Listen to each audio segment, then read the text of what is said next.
They're the youngest victims of war, children and teens living in Ukraine forced to grow up far too soon, surrounded by the sights and sounds of bombs, air raids, and grief. To wrap up our series this week, Madison Glazer shares how an organization is making sure that people never forget the true cost of this conflict.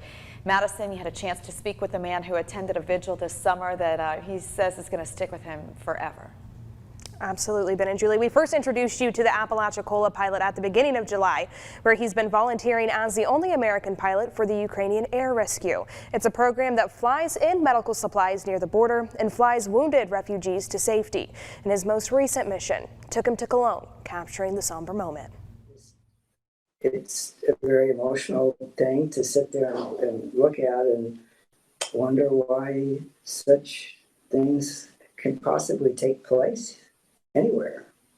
Pilot John Bone has seen a lot as one of the few Americans on the front lines of the Ukraine war. But what he witnessed this summer as he stood in the city center of Cologne, Germany, was different. I don't think that people understand how horrible a situation it is and how many people are being killed. On display, row after row of crosses representing every child killed since the invasion in February 2022. When you see them, it's a cemetery. Yeah, so it's the picture of what happens in Ukraine when you see the numbers like on your own eyes. 358 black crosses, each with a child's name and the day they were lost forever. We want people to not look away. Julia Chenosha is a volunteer with the Blue Yellow Cross organization. She says as gut-wrenching as it is, they wanted to remind everyone of what's at stake in this war. This is the only chance also for Ukrainians who are here already, who are as refugees,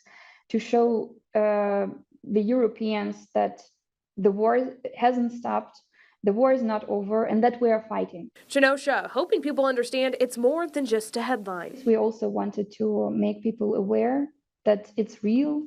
It's not only news, it's not only some headlines, it's real children. With thousands in attendance, Chenosha says that even she couldn't fight back her emotions as she tried to deliver a speech. And when you know that people are innocent and some people didn't have any chance to do anything about it. Yeah, so when the bomb shelling are led on civilians, on the cities, on the hospitals, on the schools, as well as the prisons where people are held with no chance to escape of what is happening, it's just devastating. Those 358 crosses were just the number of deaths reported to her organization. The reality is there are others we may never know the names of. Nobody knows how many more there might be. The videos and the photographs that the refugees show to us it's worse than anything you can imagine. I mean, you really just can't repeat what it is that you see. It's so awful. Members of the Blue Yellow Cross say that with no end of war in sight, they're fearful they will have to hold another vigil just like this again. And for Bone, he plans to embark on his journey back to Apalachicola on September 4th. And we do, of course, plan to catch up with him again when he's settled. Ben, Julie. Wow, to think that he has the courage to go there and to help and to do something. And as that woman says, don't look away. Yeah. You know, and you see those crosses laid out there. We've seen a lot of video from the war and devastation, but that site right there also equally puts it into perspective, the cost that this war has had.